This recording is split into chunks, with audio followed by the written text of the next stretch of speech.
il est muni d'une sonde.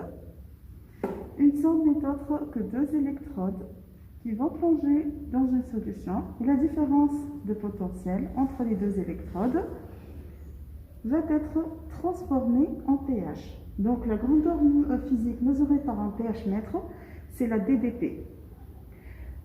Et cette DDP va être reliée au pH.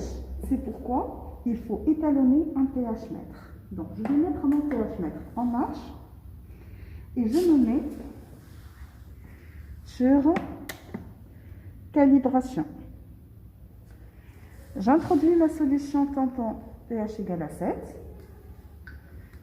Donc j'introduis ma sonde dans la solution tampon et je vais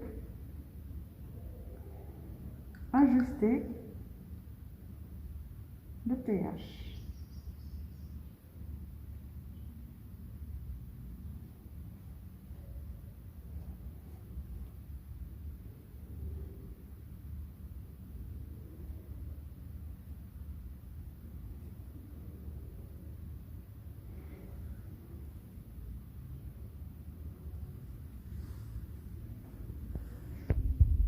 Le pH mètre affiche 7. C'est bon, il est calibré. Je peux me mettre sur lecture.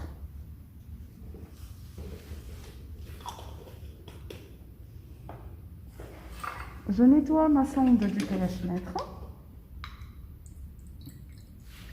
avec de l'eau distillée.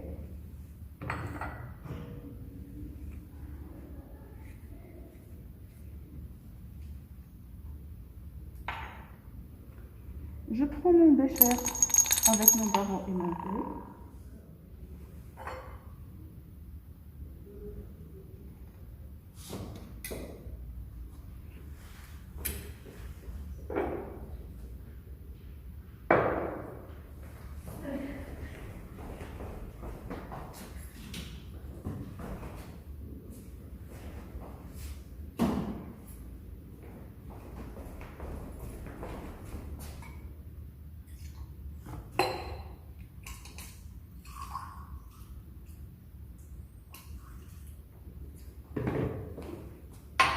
Je vais utiliser ma pipette pour prélever 10 ml de la solution de vinaigre.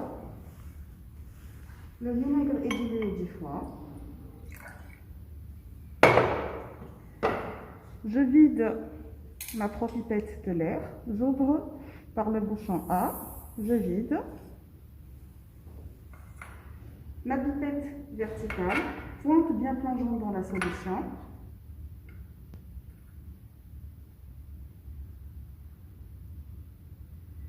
Je prélève jusqu'au trait de jauge.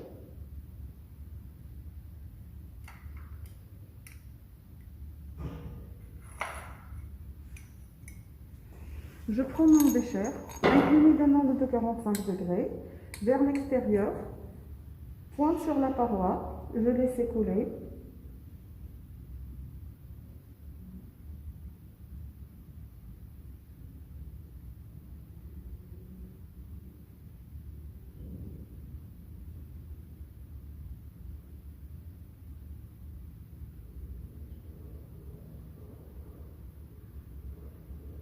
Voilà. J'ai ma solution, j'oublie pas de remplir ma poire.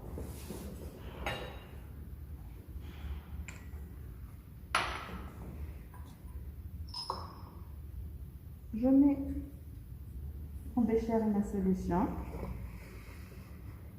sous la burette remplie de anawash, préalablement remplie de anawash. J'introduis ma sonde. J'ajuste et je mets l'agitation en marche.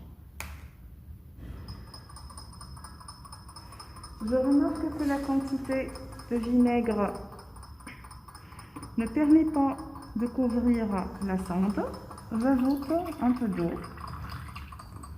jusqu'à avoir le remplissement, jusqu'à avoir la couverture de la pointe de la sonde.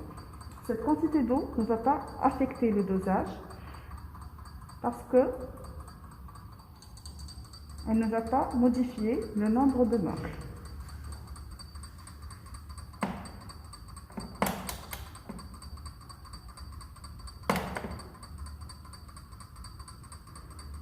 Je commence mon dosage. Je vais ajouter la solution titrante d'AnaOH, millilitre par millilitre. Je note la valeur initiale et je vais ajouter millilitre par millilitre. À chaque fois, je lis la valeur.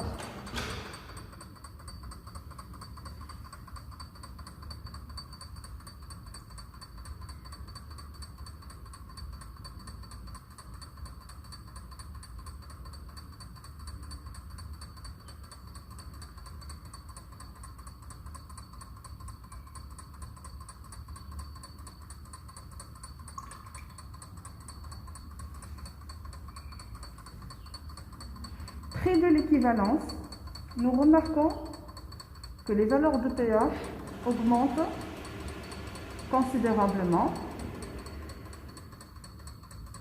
Et donc à ce moment-là, on va ajouter 0,5 ml par 0,5.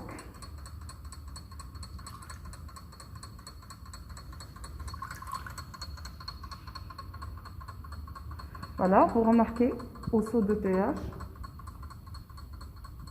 les valeurs varient.